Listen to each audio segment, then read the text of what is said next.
Okay, it's my great pleasure to introduce Dr. Wei Gao.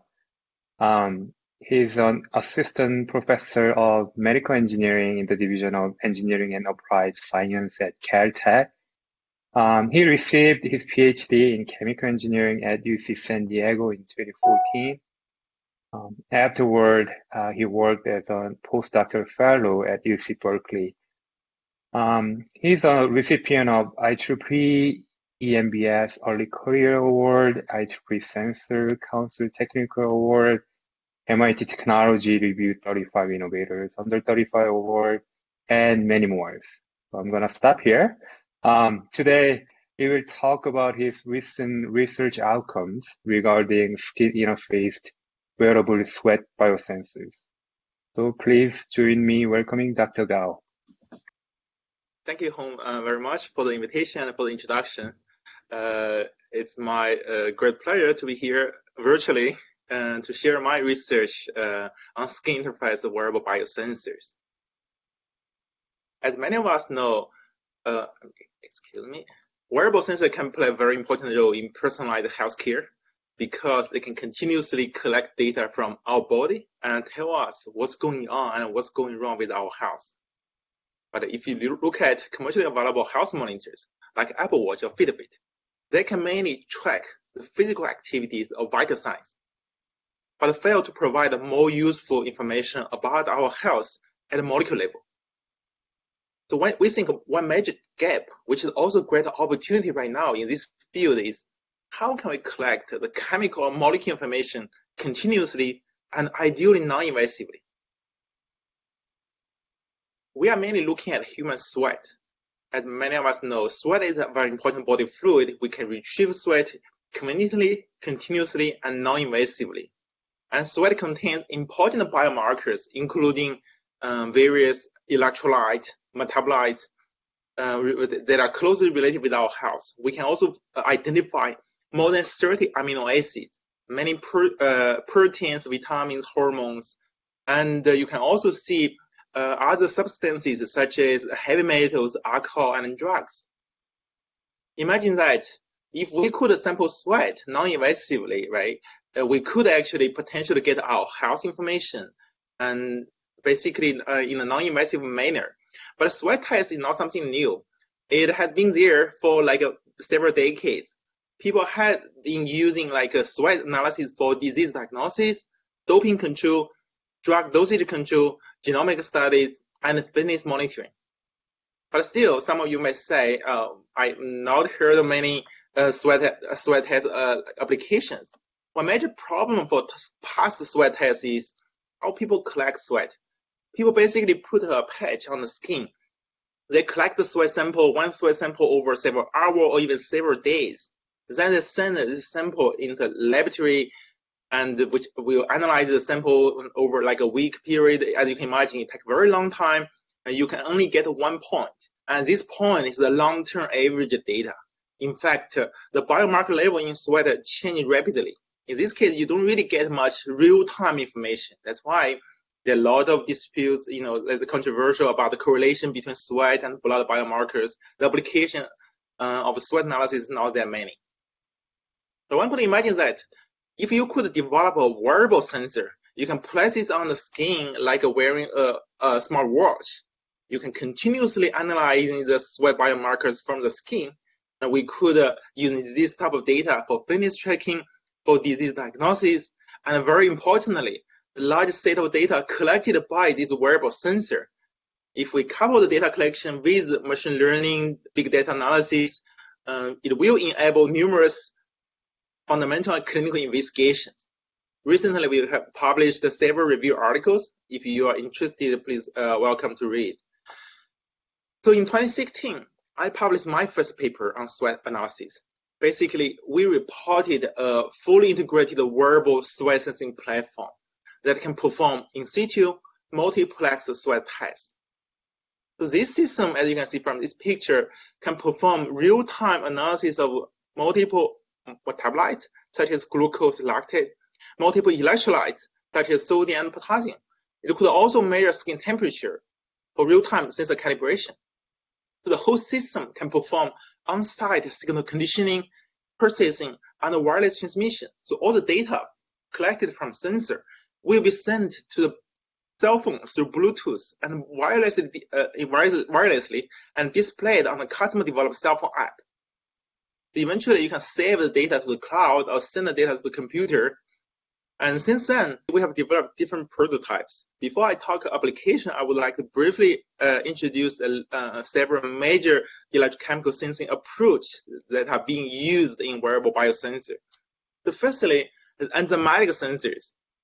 So let's say if you want to detect glucose, lactate, urea, there are many type of metabolites. As actually, a common way to detect this metabolite is using enzymatic electrode. For example, if we want to detect glucose, so we immobilize the glucose, the working electrode with the glucose oxidase, this enzyme. Enzyme can catalyze glucose oxidation, and we are measuring the current output between the working electrode and the reference counter electrode, basically working and counter electrode. The measure the current is proportional to the concentration of your glucose in the solution or in the body fluid. So if we measure lactate, we can use the lactic acid. If we monitor uric acid, we could use uricase. So basically, there are specific enzyme corresponding to this specific metabolites. We can utilize enzyme-modified electrode to do metabolic sensing. So for glucose sensing, importantly, we use redox mediator. It's basically generating two glucose sensor. This Persian blue, for example, is one example redox mediator that can lower the glucose sensor operation voltage from 0.6 to 0.7, lower to around 0 volt. Basically, initially, you need to detect hydrogen peroxide, the byproduct of glucose oxidation. Right now, with Persian blue, we only need to detect the Persian blue redox reaction, which only roughly around 0 to 0.1 volt. The operation voltage is very low. It will miniaturize the interferences from other chemicals. So if we want to detect ions, let's say sodium, potassium, calcium, pH, a common way is using ion selective sensor. So basically, we can immobilize our working electrode with ion selective films. For example, if we want to detect sodium, we can prepare a sodium ion foil containing sodium selective film. For potassium, we use the valinomycin, another chemical selective to potassium. This red text is ion foil, specific to this ion. How they work? Let's say if we want to detect potassium, we use the valinomycin as an ion foil. Valinomycin is a ring structure. The ring size is similar to potassium ions. If you put this electrode in the solution contains potassium will go into this ring and set the voltage of this working electrode. So according to Nernst equation, we are measuring actually the voltage difference between the working and the reference electrode. So the measured voltage is proportional to the logarithm of the ion concentration. Let's say if we are measuring sodium and potassium, the charge of ion equal to 1, the slope is 59.16, basically millivolt per decade of concentration. So remember, for glucose, lactate, they are linear. For these ions, they are a logarithm of the concentration. Slope is 59 millivolt per decade. And if we are measuring calcium or magnesium, for example, Z equal to 2, the slope or sensitivity will become 29.6 millivolt per decade of concentration. So in addition to enzymatic electrode and ion selective electrode, we could also monitor targets through voltammetric sensor. For example, for many electroactive molecules like uric acid, some amino acid, vitamin, and drugs, they are electroactive. That means they can be oxidized on a given electrode at a certain voltage. So we can apply this voltage to measure the oxidation reaction. So the current is also proportional. I would say the current amplitude is proportional to the target concentration. For example, if we want to detect uric acid, we can apply a differential pulse voltammetry. Uric acid will be oxidized at one given voltage. If you look at the first peak on the left picture, that is uric acid peak. So if we measure the peak height, this peak height, the current peak height is proportional to the uric acid concentration. So we can convert back to the target concentration. These are three main methods used for wearable electrochemical biosensing. So we introduced the background and basic mechanism. So we can package the integrated system into different form. It could be a smart wristband, could be a smart headband. We can wear the device at different body parts. So here I also show our one of the developed mobile app. Basically, it's an Android app.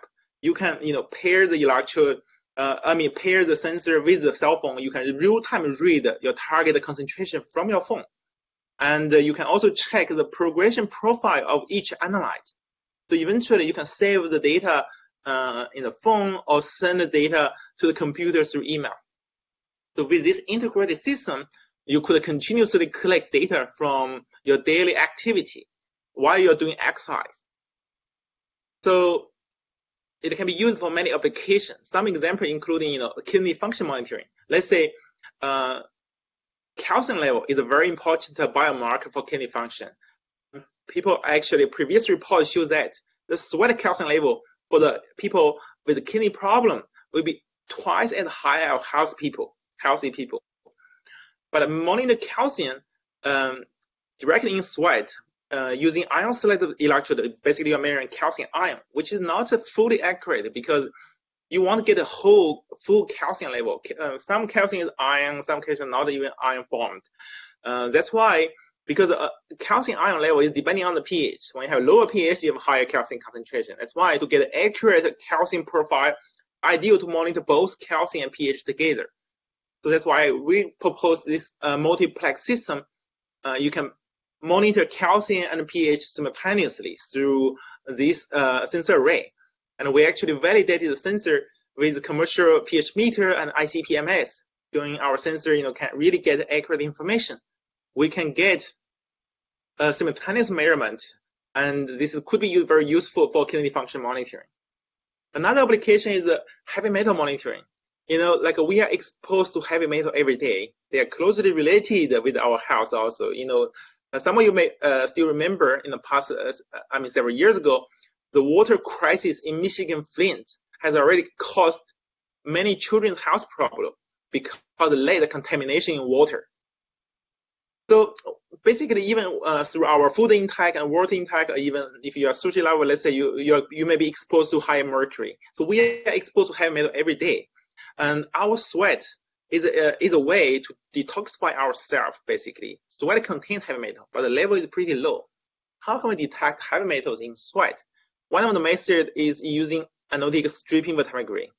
Because their concentration is very low, so we need to pre-concentrate these ions.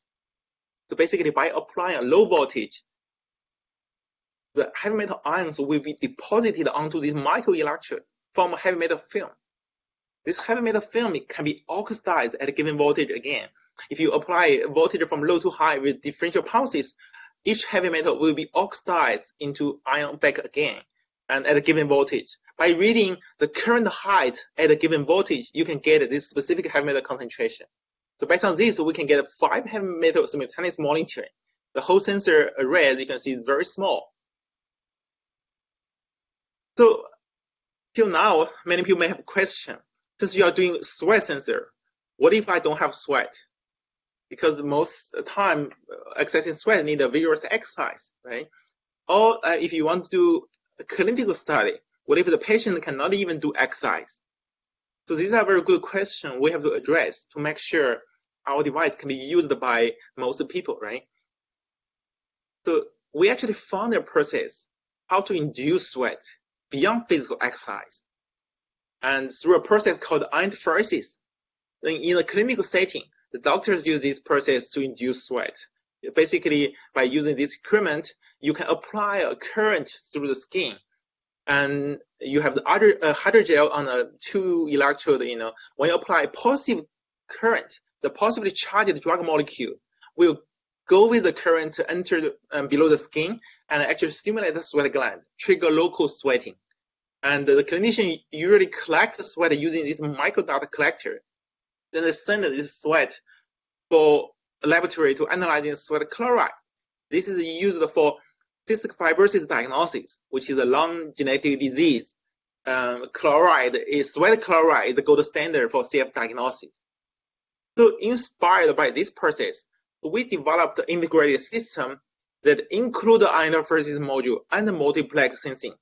So basically, all you need to do is control from cell phone. When you want to do sweat analysis, click a button from cell phone, and this interface module will be triggered.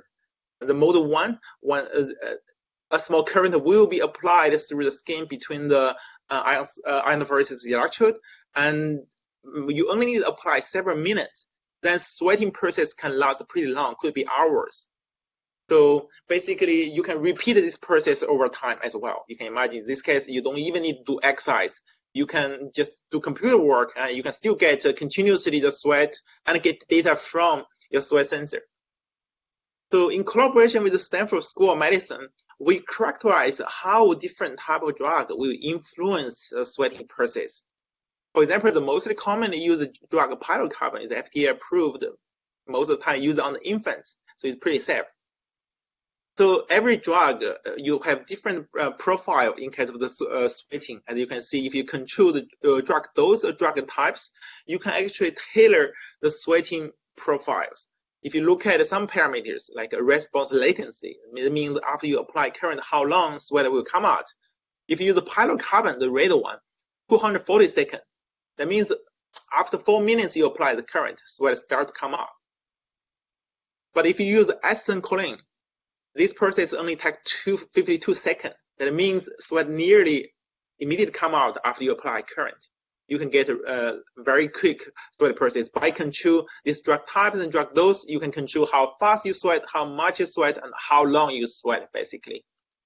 So you can also, as I said, repeat this process on demand, depending on application. So in the following slides, I will be sharing with you some applications of using sweat sensor for clinical studies, basically. The first one is disease diagnosis. I briefly mentioned sweat test, basically sweat chloride, is a gold standard for cystic fibrosis diagnosis. So clinically, people need to wait 1 week to get a sweat chloride. Working with Stanford Cystic Fibrosis Center, we applied our device on the healthy people and on the patients, as you can see here. For the healthy people, if we are measuring sodium and chloride over time, basically we induce sweat and measuring sweat, within 20-25 minutes, you can get a sodium chloride level. If you look at statistical value, healthy subject sodium chloride levels are much lower compared to patients. Right now, the gold standard for adults for diagnosis is based on sweat chloride higher than 60 millimolar. From the data, you can see that our device can be successfully used for CF diagnosis. In a very short period, you don't have to wait 1 week. You just need 20 minutes, 25 minutes. You can get all the data from beginning to confirm the diagnosis. So we could also use the wearable sensor for metabolic and nutritional monitoring. And we believe it is a major direction we are going. And metabolic syndrome right now is affecting 1/3 US adult population. The risk factors for metabolic syndrome include, high blood pressure, high blood sugar, unhealthy cholesterol level, obesity, and high uric acid level. These kind of risk factors could trigger metabolic syndrome. And metabolic syndrome are by itself risk factors for more severe problems such as type 2 diabetes, cardiovascular disease, and kidney diseases. And one of the most important reasons for developing metabolic syndrome is diet and lifestyle. So basically, wearable sensor can play a very important role for monitoring, preventing, and performing the intervention to minimize the chance for people developing metabolic syndrome. In this case, what we are looking at is circulating metabolites and nutrients, because these are key parameters or biomarkers for metabolic syndrome. So one of the most important biomarkers, of course, is glucose. Everybody talk about the glucose monitoring. Right now, you have finger prick glucose monitor. You also have continuous glucose monitor based on implantable device, basically the needle using like from Dexcom, Medtronic, for example. But both methods are kind of invasive. The non-invasive approach will be very attractive. Then people ask, can you really monitor glucose non-invasively from the skin? We actually did some pilot study. As you can see, if you give the subject a glucose diet, basically, you can compare fasting glucose and after glucose intake between sweat and blood glucose level. You can see a similar pattern over time. Basically, this type of sensor enables a correlation study between sweat and blood biomarkers. we still working on this topic. By itself, glucose monitoring is a bit controversial in sweat because the correlation is good, but not good enough right now. We need probably more in calibration mechanism to get a better correlation. But an interesting story is I was approached by a beekeeper in Texas, actually. In his email, he's saying, we diabetes patients are looking forward to trying our technologies. I'm living in Texas. I'm sweating all the time. Basically, I clearly know that the bees like my sweat more than the others because diabetes patients, their sweat is sweeter. So very recently, to monitor a broad spectrum of low-level metabolites and nutrients at larger scale, and we actually introduced a new platform of fabrication method. So we proposed this mass-producible laser-engraved wearable sensing platform for simultaneous sweat sampling, chemical sensing, and vital sign monitoring. How this work? Because many metabolite nutrients, they are very low concentration, very low concentration. To monitor this, you need highly sensitive sensors. Then typically people do different nanomaterial modification, right? But when you do nanomaterial modification, you will cause more variation because it's a manual operation process. For wearable sensor, ideally the sensor should be highly reproducible. You don't have to calibrate every sensor for the subject use, right? So basically, by using laser engraving, we can fabricate the graphene-based electrode at larger scale, high performance, and low cost. As you can see, this is the one picture showing all these sensors. And based on this graphene structure, we can fabricate physical sensors to monitor vital signs, including respiration, heart rate. We could also make highly sensitive chemical sensor based on graphene for detecting electroactive molecules. We could also use laser to fabricate microfluidics, which could efficiently sample sweat. As you can see, this is a multi-inlet design. Why we need the microfluidics? Because people may have concern, what if sweat evaporates? What will happen if your old sweat mixed with new sweat, right?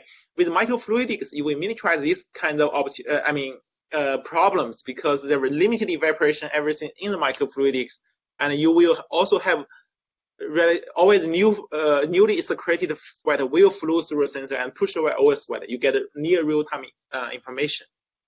So again, this method is very low cost. All you need is the CO2 laser cutter and the polyimide substrate.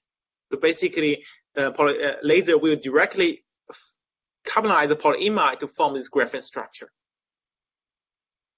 So as I said, this microfluidics is very important for efficient sweat sampling. So we designed this multi-inlet microfluidics. Secreted sweat will enter the micro reservoir.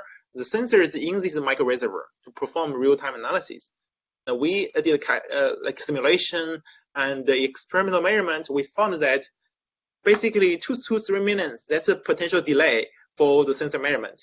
But 2 to 3 minutes we think is good enough for wearable continuous monitoring because we don't really care 1 to 2 minutes time resolution in most of the cases.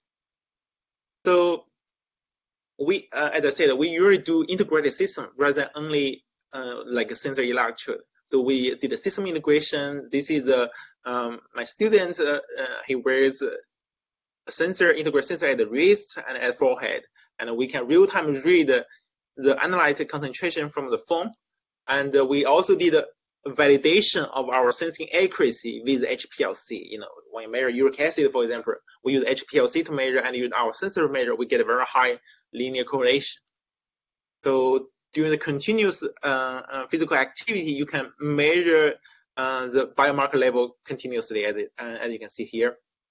You can see 2 peaks, in fact, from this figure. The first peak belongs to uric acid.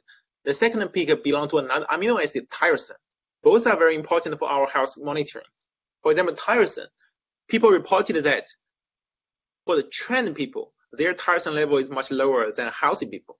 So based on this, to verify this conclusion previously demonstrated, we actually recruited the Caltech athletes on campus, and we also recruited untrained subjects. As you can see, for the untrained subjects, the red dot, their tyrosine level most of the time is much higher than trained athlete team. This is a successful validation of our sensor can actually be used for this type of investigation. To show this sensor, because this part of the topic is the metabolic disorder monitoring, So we picked a major health condition, gout. Gout is the most common inflammatory arthritis affecting tens of million population around the world. My brother has gout as well. It's quite painful, especially if you are a gout patient and you are a beer or seafood lover, because when you take more pure and rich food such as seafood, red meat, or beer, the patient will get a gout attack. It's quite painful. And gout is characterized by hyperuricemia, basically high uric acid level. Too high, they are basically crystallized near the joint. It causes a lot of pain. So, for gout patients, they also, many times take medication to lower the uric acid level. But again, it comes to the question, how much you want to lower? If you take too much medication, it's very dangerous. If you take too little medication, you still could get a gout attack. It's very important for healthy people to monitor uric acid to minimize the chance for developing gout. It's also very important for gout patients to monitor this to determine whether they could take or how much they could take pure rich food, or how much medication they need to take to control the uric acid at proper range. So we use our laser-engraved graphene sensor platform to monitor sweat and serum uric acid. As you can see, before and after food intake, you can get a very clear difference and a very similar pattern between sweat and serum uric acid level. And we recruited a patient with gout and a subject with hyperuricemia, and healthy people as well. You can see a very similar pattern. You can see serum, sweat, uric acid level. And for the patient, they have much higher uric acid compared to healthy people in both sweat and serum. If you track one subject, one person over time, for 7 hours, you see when the person take a pure rich food, the uric acid level both in sweat and the blood increases and then decreases over time. You see a very similar pattern. If you plot all data together, you get a high correlation factor of 0.864 between sweat and the blood uric acid level. It's very high correlation. This is just one example. We are monitoring actually different kinds of metabolic risk factors, and our goal is really enable early diagnosis and early screening of this metabolic disorder, and potentially with the help of the wearable device, enable nutritional intervention. Basically, you just need to change your diet or change lifestyle. For example, if you have insulin resistance, you're on the way to develop prediabetes and diabetes. By changing lifestyle and food intake, nutritional intake, you could reverse the trend of developing diabetes. So the third application I want to share with you is using wearable sensor for therapeutic drug monitoring. Drug dose personalization using wearable sensor is a main direction for our research as well, because in the future, precision medicine, ideally the physician need to tailor the medication according to each patient, because drug metabolism vary person to person. For adults, if you compare metabolism of drug of the adult versus a child, obese subject and a very thin subject, as you can imagine, the metabolic rate could vary by several times.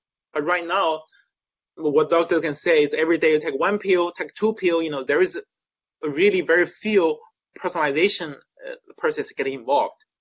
But many drugs, in fact, have very narrow therapeutic window. What is therapeutic window? Basically, when you take medication, if you take too high concentration, you will have experience strong side effect. If you don't take enough medication, you don't get effective treatment. Both too high or too low could be life-threatening in this case. Ideally, you want the drug maintain within a given range. But many medication, in fact, the therapeutic window is very narrow. You need to control it. But how people do it? You have to come to the clinic, take blood draw once a week to get this point of the drug level. But the drug level will change all the time, right? It's not very convenient to do this type of study.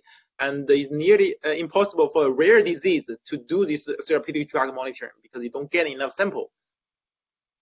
So wearable sensor could be an attractive approach because many medications secreted through sweat, and they have very good correlation between sweat and blood ones. You basically can use the wearable sweat sensor to continuously monitor the drug level in your body. So before we found a good clinical collaborator several years ago, what we can do is find a model drug, caffeine. Caffeine is a drug, and caffeine is something we can easily design a human study. Basically, ask the students or subject take coffee. So you could take 1 shot of coffee, 2 shot of coffee, or even 3 shot of coffee to see how much, but basically control your caffeine intake. You can monitor caffeine secretions through sweat. And we designed this caffeine sensor based on voltammetry sensor I mentioned before, because caffeine is the electroactive molecules. We can oxidize caffeine near 1.4 volt if you use a carbon electrode. So we can get very high sensitivity in a few micromolar caffeine you can monitor. And over time, you could wear this sensor to see your caffeine level in your body. As you can see here, basically it tells you after you take coffee, in the first hour, the caffeine level increases over time and reaches the first peak actually at around 1 hour. That means probably you feel the best at that time. You have higher caffeine in your body. So this is just one example. Right now, we have a great collaborator at City of Hope. We are monitoring different type of cancer drugs. It's quite a promising result as well. So the fourth application is also very important one, using wearable sensor for stress and mental health monitoring. So some of you might not know, 95% of diseases are related with stress. Anxiety, depression, PTSD, cardiovascular diseases, cancers, they are all related with stress. Basically, right now, the depression is a major depressive disorder already affecting more than 200 million around the world. For PTSD, they are affecting 6% to 9% of U.S. population. For both, people experience more mental issue during the COVID-19 pandemic because, there are a lot of issues. People stay at home, don't have no access to many friends and a relationship, there are more mental issue coming out this year. But how stress and mental health or mental disorders monitored, they are mostly based on questionnaires. For example, for stress, you actually have PSS and POMS, this different type of questionnaire you can get your stress level. For depression, there is a PHQ-9 also. Basically, it's another questionnaire to diagnose if you have depression or not. As you can imagine, these questionnaires are very subjective. It's similar. A similar issue is the pain test. When people ask you how painful you feel from 0 to 10, every people can have a different answer, even they experience a very similar pain level, right? And because it's a subjective questionnaire. And people also use, vital signs to monitor stress, but that usually cannot be a condition specific. Of course, there are a lot of work need to be done in that period. But we are looking at, can we actually monitor biomarkers, stress biomarkers from our body? Like a stress hormone. Of course, they are most important biomarker for stress monitoring. That's the reason why they call stress hormone, right? Like from cortisol, when you experience the stress, the cortisol gets secreted and increase in your body, and also actually could reflect reflected from your saliva and sweat secretion. Cortisol level is a reflection of stress level, and also cortisol change over the day. Morning cortisol is high, afternoon cortisol is low. The circadian rhythm of the cortisol is related to mental and metabolic disorders. For example, depression patients and PTSD patients, their cortisol circadian rhythm is different from healthy people. So we developed, using our laser-engraved reference system, developed this point-of-care telemedicine-based cortisol sensor, which can perform sensitive and selective cortisol monitoring in body fluid in less than 1 minute, basically. So using this sensor, we could non-invasively access cortisol through human sweat. Why we need a sweat? Why not using blood draw? Because people use blood to collect blood to monitor stress, but as you can imagine, the blood draw itself, this process is stress-inducing. People experience more stress when they take blood. That make your blood hormone level not very accurate, not actually reflect your stress status before you do blood collection. So sweat will be a very attractive non-invasive source for stress monitoring. And we actually characterize the stress hormone dynamics over time. We can see in sweat, it's very similar to saliva and blood, morning always higher than afternoon. And if you track one subject over 6 days, you can see always morning, afternoon, the circadian rhythm clearly demonstrated in this figure from this subject.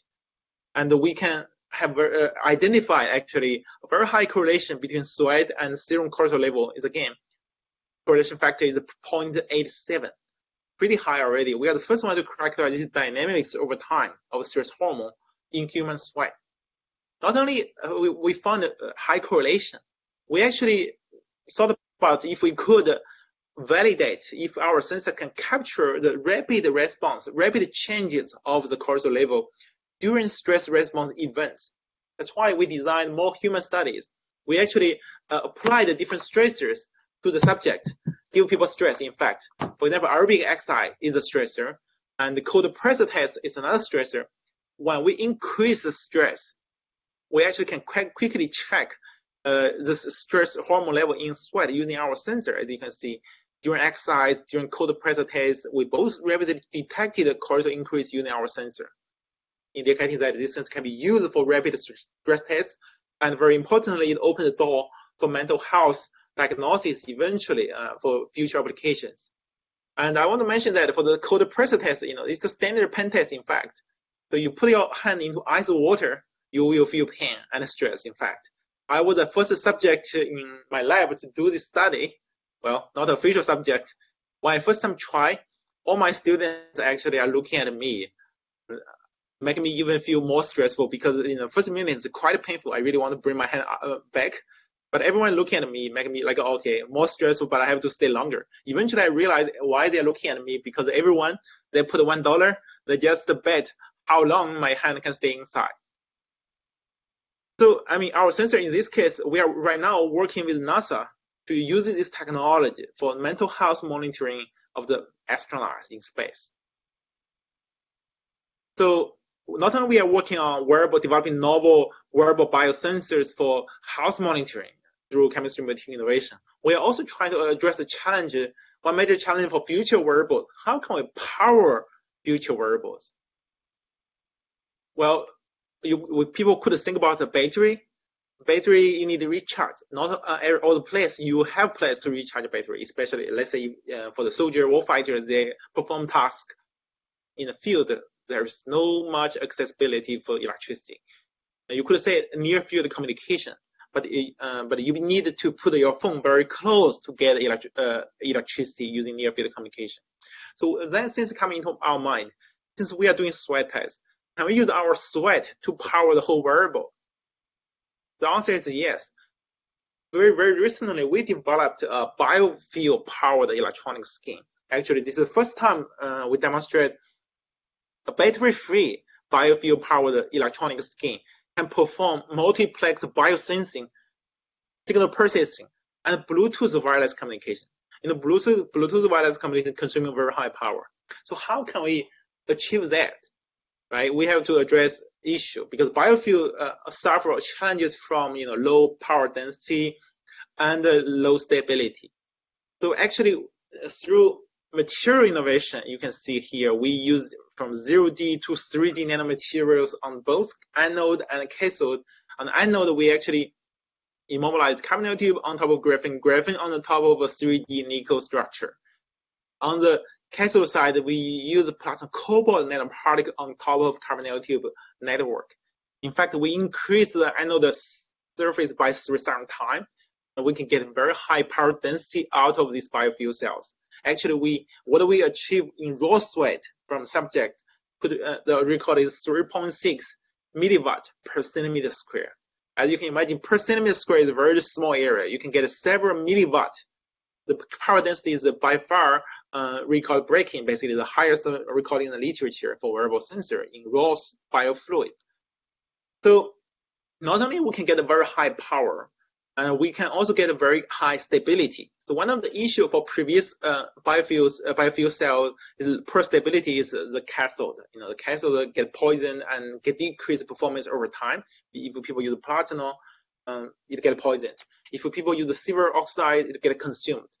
Basically, by using platinum cobalt, this alloy on the cathode, we actually show that this resistance can last very long, as you can see. Over time, if you common platinum, the first hour is basically the performance decreases very rapidly. But with our current design, the nearly stable and remain unchanged the performance over time. You can use this biofuel cell for a very long time in raw biofluids even. Here we show firstly like a 15 hour, then we wait 24 hours, then take another 15 hours. basically the performance is nearly the same after so long-term continuous operation. So we get high enough power. How can we power, wearables, right? Wearables could consume a lot of power. What if the biofuel cells some period do not generate enough power, right? That's why we did interesting energy harvesting, storage, and management in this case. Basically, the biofuel cell will go to a DC-DC converter and charge a capacitor.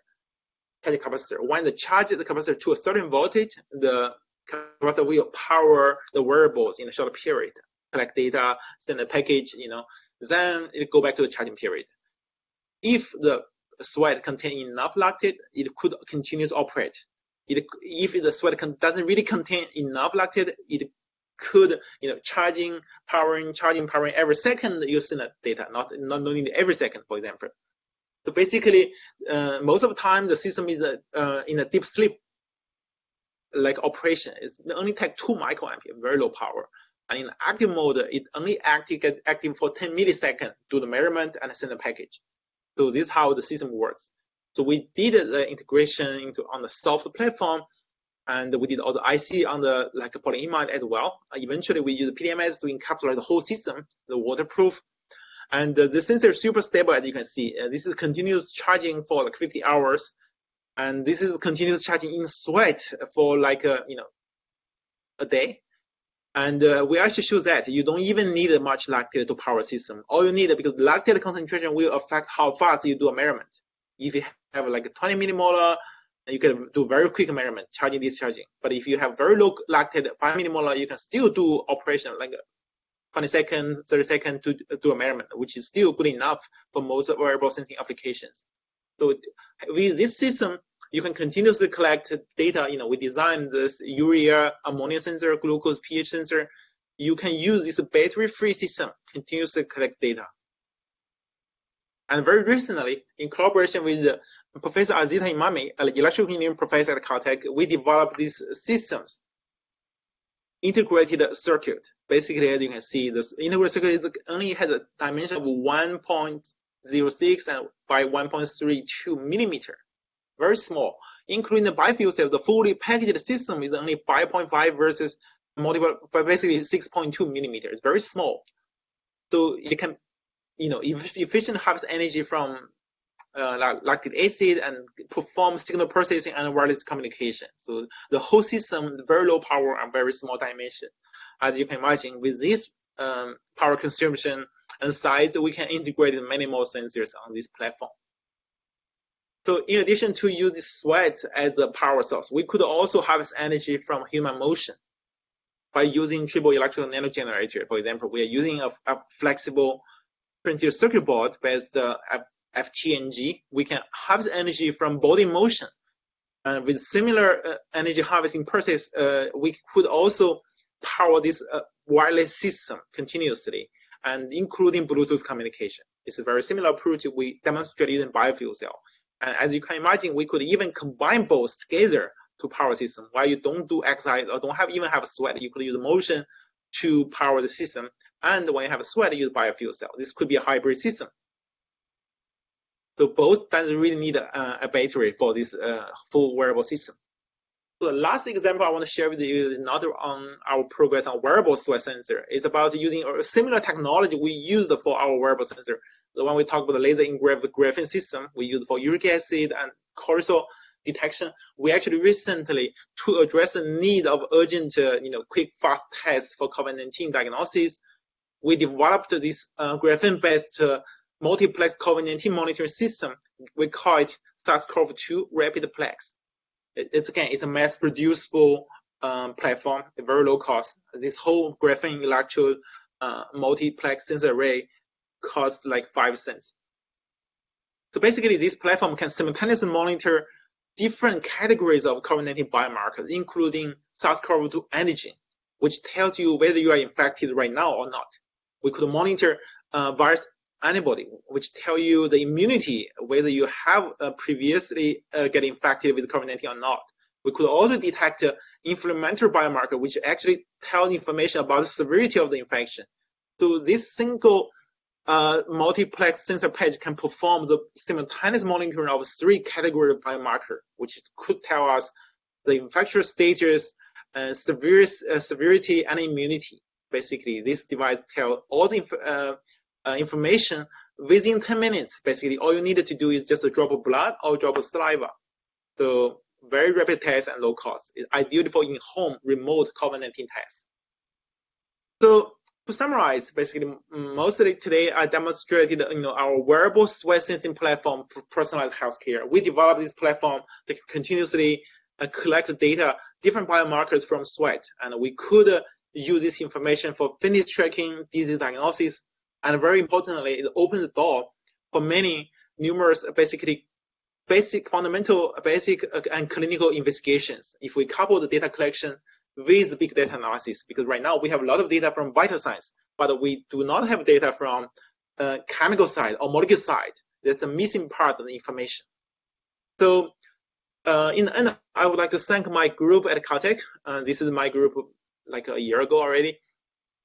Thank our collaborators, past collaborators, and current clinical collaborators at different medical centers, including UCLA, Cedars-Sinai, City of Hope, and USC medical centers. And also, I would like to thank our funding support. Thank you, everyone, to be here to listen to my seminar. I would like to take any question you might have. Thank you. Thank you very much, Professor Gao. We really appreciate your being here. I'll remind attendees that they can post questions in the Q&A box, and we have one question already. So the question from Mohammed Hassan: How does the mixture of old and new sweat affect the sensor output? And then secondarily, does it require any calibration for acquiring accurate results? Mm-hmm. That's a very good question. So regarding the new sweat and old sweat and new sweat, I demonstrated this microfluidic design. Basically, sweat analysis suffer from, sweat could evaporate. Also, like this question raised, old sweat can mix with new sweat. So that's why we need a microfluidics. So when the new sweat come out, it will push away the old sweat. That's why, it will flow through the sensor. For example, like the sensor is here. When the sweat coming out, it will flow through the reservoir and go to the outlet. So we did a simulation. This is refreshing time. We did also actual study. If you have one concentration in start with, you change your concentration, you can see how fast the new solution will push away old solution. You get a new measurement. Basically, the time of delay or time for response is around 2 to 3 minutes. In this case, you get a near real time like a measurement. Regarding calibration, I think this is how to get a new sweat like a reading. Regarding calibration, certainly sweat biomarker or sweat sensor reading could be influenced by temperature, for example, and it could also potentially influenced by sweat rate. So we actually have a temperature sensor. If you remember in my first example, from our first batch, we already included temperature sensor. Basically, in all our wearable sensors, we have a temperature sensor on board. Basically, you could real-time read the temperature to do the real-time sensing calibration. And depending on the biomarker, and some will probably need more calibration to get a better correlation. And as I demonstrated, we already get a pretty good correlation on many biomarkers. By introducing more calibration mechanisms, such as sweat rate calibration, potentially we could get even better correlation. Because some biomarker level will be influenced a bit by sweat rate, how fast you sweat. Yeah. Thanks. So the next two questions are actually related, and I'll read them both. So the first part from the first person, Nathan Rodevere. Increased sweat reduces adhesion of the device to the skin. Do your devices rely on straps to stay in place, or have you found materials and designs to solve this problem? And then related to that, from Chi, can wearable sensors be used in water? And I think, so those are both kind of related to the adhesion issue. Yeah, how we do this is a patch. Basically, we have this, let's say, sensor design. Basically, this can be attached on the skin. On the top, you have adhesive layer. So what we are using is like a medical tape. So it's transparent, directly attached to the skin. It's like a bandage. You can imagine when you wear a bandage, it can last several days. So it's waterproof. waterproof. That when sweat come out, it just enter the microfluidics, and you can do the sweat measurement. And when you do not need this pad, you can just peel off, like a peel off a bandage. So basically, how good the adhesion is, depending which type of tap you pick. This is something very tricky and very interesting. And there are very good taps from 3M, for example, you can use. It's medical grade and biocompatible, and you can place on the skin. And again, most of the sensors are not intended for using many days. Let's say the electronic part certainly they're reusable. For the sensor electrode, you could replace the electrode or sensor patch every day or every several days. Just peel off and replace with another one. It takes only a few seconds for you to replace. Okay. Next question is from Pulak Bhushan, who says, for the uric acid sensor, you showed clinical readings every 15 minutes. So do you remove the sensor and collect the sweat to carry out the HPLC testing?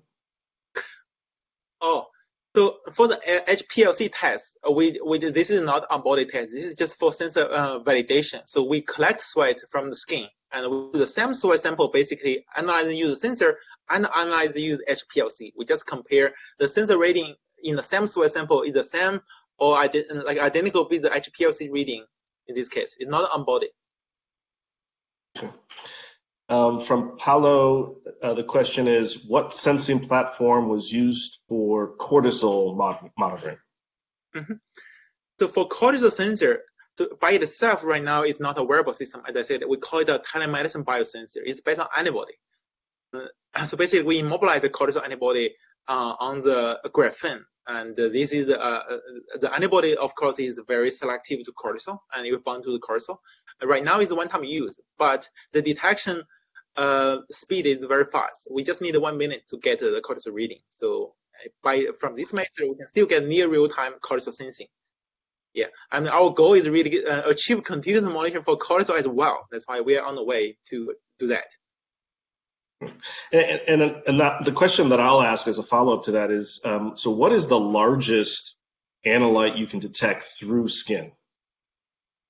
So yeah, that's a good question. So most of, as I said here, as the skin contains many important biomarkers. People find the hormones, peptides, these are small molecules, but people also find proteins. For example, relatively small proteins like cytokine, TNF-alpha, you can find from the skin. And very recently, we can also even find some large protein like CRP,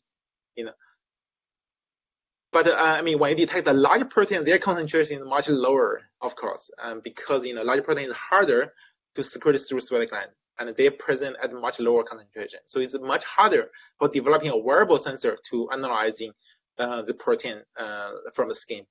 But if you collect sweat from the skin and run like a mass spectrum, let's say, people identified 300 proteins from the skin. In fact. A follow-up question from Pulak Bhushan. Could you suggest how these wearable sensors can be validated against gold standards if continuous readings are taken on body, since the sensor functionality may change when placed on body for multiple days? Yes. So when we say like a calibration, the gold standards for most of our applications is versus blood, right? Like we take the reading from a wearable sensor, and we also collect blood using finger pricks. Actually, for example, uric acid, we do this way. We compare our sensor with blood. If we get high correlation over time, still we would be able to trust our sensor. And regarding how long the sensor lasts, when you say several days, most of the chemical sensor will not be able to last several days without significant sensor drift. But actually, we are making some good progress. Something that can last super long now.